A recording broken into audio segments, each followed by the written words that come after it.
Bismillahirrahmanirrahim. Alhamdulillahi Rabbil Alamin. Wassalatu wassalamu ala sayyidina wa nabiyyina Muhammad wa ala alihi tayyibin tahirin wa sahbihi al-muntajabin wa ala al-jami' al-anbiya ilahi wal mursalin. Assalamu ala al-Husayn wa ala Ali ibn al-Husayn wa ala awlad al-Husayn wa ala ashab al-Husayn. Assalamu alaikum wa rahmatullahi wa barakatuh. Me emrin e Allahut të gjithë mëshirshmit, mëshirëplotit. Falënderimet më të sinqerta janë për Allahun e madhruar.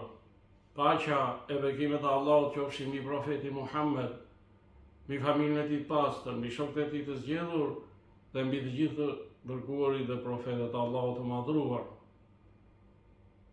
Paqja qofshin mbi Imam Husejnin, paqja qofshin mbi Aliun, birin e Imam Husejnit, paqja qofshin mbi fëmijët e Husejnit, paqja qofshin mbi shokët e Imam Husejnit, paqja, bekimet, mirësitë dhe mëshira e Allahut qofshin mbi ju.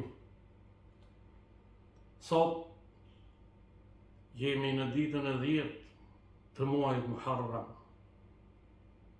dita në të cilën ndodhi tragjedia më e dhimbshme në historinë islame, madje edhe në ato njerëzore. Në këtë ditë u masakrua nipi i profetit Muhammed sallallahu alaihi wa alihi, Imam Husejni, së bashku me fëmijë dhe shokët e tij në fushën e Kerbelas. Ashuraja do të përmendet gjithmonë dhe kur nuk do të harrohet, sepse personazhi kryesor i kësaj tragjedie ishte nipi i profetit Muhammed sallallahu alaihi wa alihi, Imam Husejni, për të cilin profeti ka thënë: unë jam për Husejni dhe Husejni është për meje. Po ashtu profeti ka thënë për Imam Hasanin dhe Husejnin se ata janë zotëri e banorëve të xhennetit. Ngjarja e Ashuras nuk është thjesht një ngjarje historike që ndodhi në vitin 61 të Hijrit në shkretirën e Kerbelas. Ashuraja është një shkollë e përhershme edukimi, është një dritë që ndriçon rrugën e njerëzimit në çdo kohë dhe vend. Edhe pse kanë kaluar më shumë se 13 shekuj, emri Imam Husejni, paqja qoftë mbi të, vazhdon të zgjerojë zemrat, të frymëzojë njerëzit dhe të japë mësime të vlefshme për jetën individuale dhe shoqërore. Pyetja që shtrohet është: cilat janë mesazhet e përhershme të Ashuras? Çfarë na mëson sot Kerbelaja? Kushdo që e studion Ashuran me gjaktësi e me arsyetim, do të gjejë se Ashuraja përmban këto mesazhe. Mesazhi i parë është mesazhi i mbrojtjes së vërtetës. Pra mesazhi i parë dhe më i madh i Ashuras është se e vërteta duhet mbrojtur edhe kur mbrojtësit e saj janë pakic. Kur Imam Husejni, paqja qoftë mbi të, u përball me pushtetin e Jezidit, ai nuk pyeti sa njerëz kishte me vete dhe sa kishte armiku. Ai pyeti kush është në të vërtetën dhe kush është në të pavërtetën. Në ajetin 81 të surës Isra, Allahu i madhuar thot: "Wa qul jaa al-haqqu wa zahaqa al-batil, inna al-batila kana zahuqa." Thuaj, e vërteta erdhi dhe e kota u zhduk. Vërtet, e kota është e destinuar të zhduket. Në Kerbela, numrat ishin në anën e armikut, por e vërteta ishte me Imam Husejnin. Ky është një mësim për çdo besimtar se e vërteta nuk duhet të matet me numrin e ndjekësve të saj. Mesazhi i dytë është mesazhi i refuzimit të padrejtësisë. Imam Husejni, paqja qoftë mbi të, nuk u ngrit për pushtet, por për të refuzuar padrejtësinë. Ai tha: "Unë nuk dola për kryelartësi, as për shkatrim e korrupsion dhe as për padrejtësi. Dola për të reformuar ummetin e gjyshit tim." Pra profetit Muhammed sallallahu alaihi wasallam. Ashuraja na mëson se heshtja përballë padrejtësisë është e rrezikshme. Në ajetin 8 të surës Maide, Kurani udhëzon e thot: "Bëhuni qëndrestar për Allahun dhe dëshmitar të drejtësisë." Pra, besimtari nuk duhet të jetë as shtypës dhe as mbështetës i shtypsit, apo i padrejtit. Gjithmonë të jemi me të drejtë. Në surën Hud, Allahu na thot: "Wala tarkanu ila alladhina zalamu fatamassakumun nar." Mos anoni ka ata që bëjnë padrejtësi, se edhe ju do t'ju kap zjarri. Një ajet shumë i qartë. Për çdo kohë, për çdo vend. Një ajet që përmban një mësim të madh, që gjithmonë ta kundërshtojmë padrejtësinë dhe të padrejtët, dhe të jemi me të drejtën dhe me të vërtetën.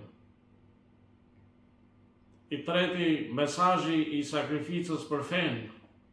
Në Kerbela, Imam Husejni sakrifikoi pasurinë, familjen, fëmijët, shokët, madje edhe jetën e tij. Kjo na mëson se feja nuk mbahet vetëm me fjalë, por me sakrificë. Në ajetin 214 të surës Al-Baqara, Allahu i madhuar thot: "A mendua se do të hyni në xhennet pa u sprovuar si ata që kaluan para jush?" Çdo brez ka Kerbelan e vet dhe sakrificat e veta. Përderisa ka padrejtësi, patjetër duhet të kundërshtohet, ashtu siç veproi Imam Husejni alayhis salam.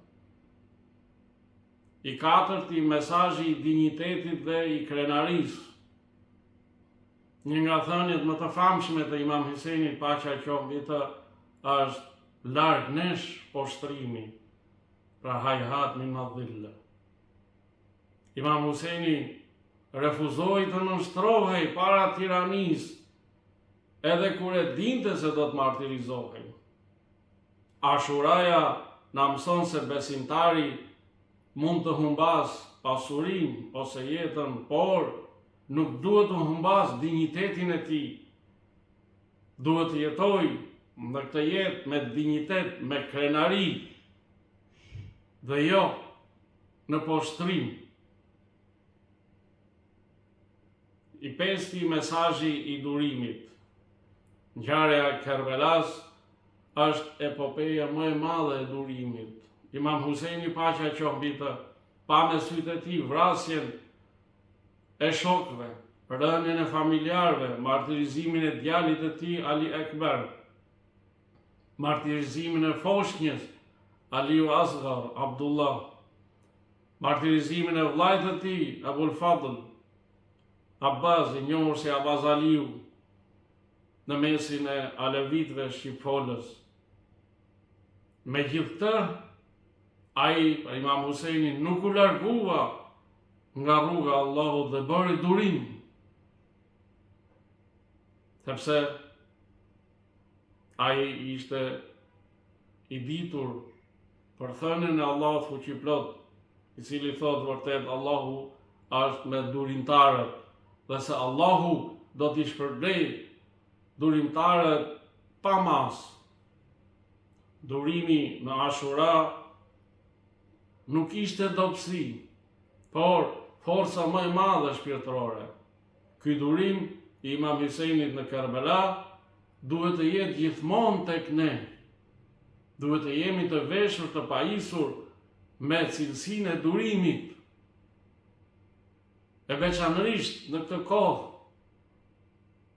kohën e teknologjisë, ku shikojmë sharjet, fyerjet nëpër rrjetet sociale, njeriu duhet të bëjë durim dhe të jetë pra gjithmonë i vendosur në rrugën e smirës, sepse durimi padyshim çon në mirësi dhe në xhennet. I gjashti është mesazhi i besnikërisë. Ashuraja është shkolla e besnikërisë. Besnikëria e Bazaliut, paqja qoftë të mbetet simbol i përjetshëm. Kur Bazaliu arriti te lumi e Eufratit dhe kishte etje të madhe, ai nuk piu ujë, sepse kujtoi etjen e Imam Husajnit dhe të fëmijëve në kamp.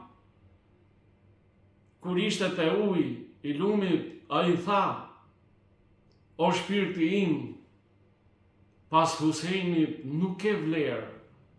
A do të pish ujë ndërsa Husajni është i etur?" Kjo pra tregon kulmin e altruizmit dhe të vetmohimit. Edhe pse ishte pra në mesin e ujit, Bazaliu refuzoi të pinte. Nga besnikëria e Bazaliut mësojmë se besimtari duhet të jetë i palëkundur në mbështetjen e së vërtetës, të sakrifikojë interesat personale për parimet e Allahut, të qëndroj pranë udhëheqësve të drejtë dhe të mos e shes fenë e tij për përfitime kalimtare. Ashuraja dhe Kerbelaja na mësojnë se besnikëria e vërtet nuk matet me fjalë, por me gatishmërinë për të dhënë gjithçka në rrugën e Allahut fuqiplot. Kurani i lavdron ata që e mbajnë besën dhe i qëndrojnë besnik asaj. Në ajetin 23 të surës Ahzab, Allahu i madhuar thot: "Prej besimtarëve ka burra që e përmbushën besën që i dhan Allahut." Padyshim, Imam Husajni, fëmijët e tij, shokët e tij, dëshmorët e Kerbelas, paqja qoftë mbi ta, janë pra shembulli më i mirë i këtij ajeti, sepse ata mbajtën besën e dhënë Allahut fuqiplot. Besnikëria ndaj Allahut, fesë dhe udhëheqësve të së vërtetës është një nga mesazhet më të ndritshme të Ashuras. Ashuraja na mëson se besnikëria e vërtet provohet në momentet e vështira, jo në kohët e rahatisë. I shtati mesazhi i përgjegjësisë shoqërore. Një nga arsyet e revolucionit lëvizjes së Imam Husajnit, paqja qoftë mbi të, ishte urdhërimi në të mirë dhe ndalimi nga e keqja. Ai tha, duhet të urdhërojnë në të mirë dhe të ndalojnë nga e keqja. Shumë njerëz e njohën të vërtetën, por heshtën. Sa shumë njerëz gjenden edhe këto ditë që e njohin të vërtetën, por heshtin ndaj saj.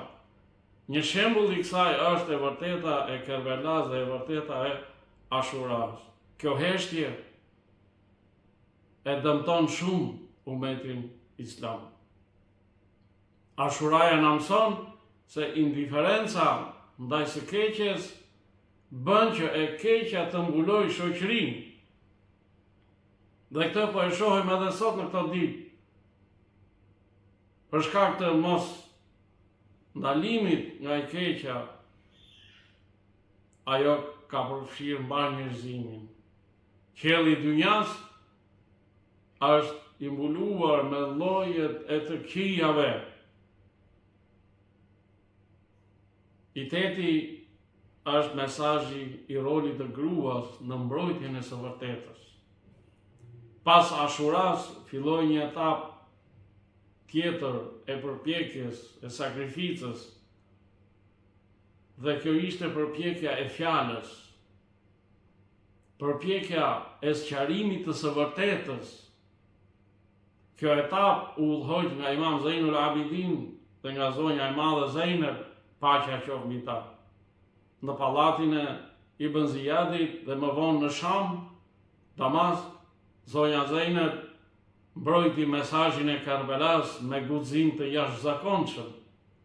Ajo tregoi se gruaja besimtare mund të jetë mbrojtëse e së vërtetës dhe edukatore e brezave. I nënti, mesazhi i shpresës dhe fitores. Në pamje të parë, Ashuraja dukej si një humbje ushtarake, por historia dëshmoi të kundërtën. Ku është sot Jezidi? Dhe ku është sot emri Imam Husejnit, paqja qoftë mbi ta? Kurani thot, mos u ligështoni edhe mos u piklloni, sepse ju do të jeni më të lartët nëse jeni besimtarë. Dhe sot shikojmë pra që Imam Husejni, së bashku me dëshmorët besnik të Kerbelas, ata janë të lartë, të paharruar, ndriçues, frymëzues për çdo njeri. Fitoria e vërtet nuk matet në ditën e betejës, por matet me ndikimin që mbetet pas saj. Imam Husejni, paqja qoftë mbi të, humbi betejën ushtarake, por fitoi zemrat e njerëzve përgjithmonë. Ai vazhdon të kujtohet dhe do të kujtohet deri në fund të kësaj jete. I 10-ti, mesazhi i lidhjes me Allahun. Mesazhi më i thellë i Ashuras është lidhja me Allahun. Natën e Ashuras, Imam Husejni, paqja qoftë mbi të, kërkoi një natë shtesë për adhurim, për lutje dhe për lexim të Kuranit. Edhe në momentet më të vështira të betejës, ai nuk e harroi namazin. Kjo na mëson se burimi i forcës së tij nuk ishte ushtria, por lidhje me Allahun. Dhe të tillë duhet jemi dhe ne. Gjithmonë të jemi të lidhur me Allahun. Pa anë shpirtërore, sakrifica nuk mund të vazhdojë. Të dashur vëllezër dhe motra, Ashuraja nuk është vetëm një ngjarje për të kujtuar një herë në vit, por një shkollë për të jetuar çdo ditë. Ashuraja na mëson të mbrojmë të vërtetën, të kundërshtojmë padrejtësinë, të sakrifikojmë për fenë, të ruajmë dinjitetin, të jemi të durueshëm, të qëndrojmë besnik, të mos heshtim para së keqes, të mbrojmë mesazhin e Islamit, të kemi shpresë në fitoren e së vërtetës dhe mbi të gjitha të lidhemi fort me Allahun fuqiplot. Prandaj Ashuraja nuk i përket vetëm vitit 61 të Hijrit, ajo i përket çdo kohe dhe çdo brezi. Siç transmetohet nga Imam Sadiku, paqja qoftë mbi të, i cili ka thënë, çdo ditë është Ashura dhe çdo tokë është Kerbala. Kjo do të thotë se në çdo kohë njeriu duhet të zgjedhë mes rrugës së Imam Husejnit alayhis salam dhe rrugës së Jezidit. Allahu na mundsoft të jemi pra prej ndjekësve të rrugës së Imam Husejnit dhe të së vërtetës. Allahu na bëhet prej atyre që e njohin mesazhin e Ashuras, e jetojnë atë në veprat e tyre dhe ringjallen në ditën e gjykimit në flamurin e Imam Husejnit. Paqja qoftë mbi Imam Husejnin, paqja qoftë mbi fëmijët e Imam Husejnit, paqja qoftë mbi shokët e Imam Husejnit, paqja, bekimet, mirësitë dhe mëshira e Allahut qofshin mbi ju.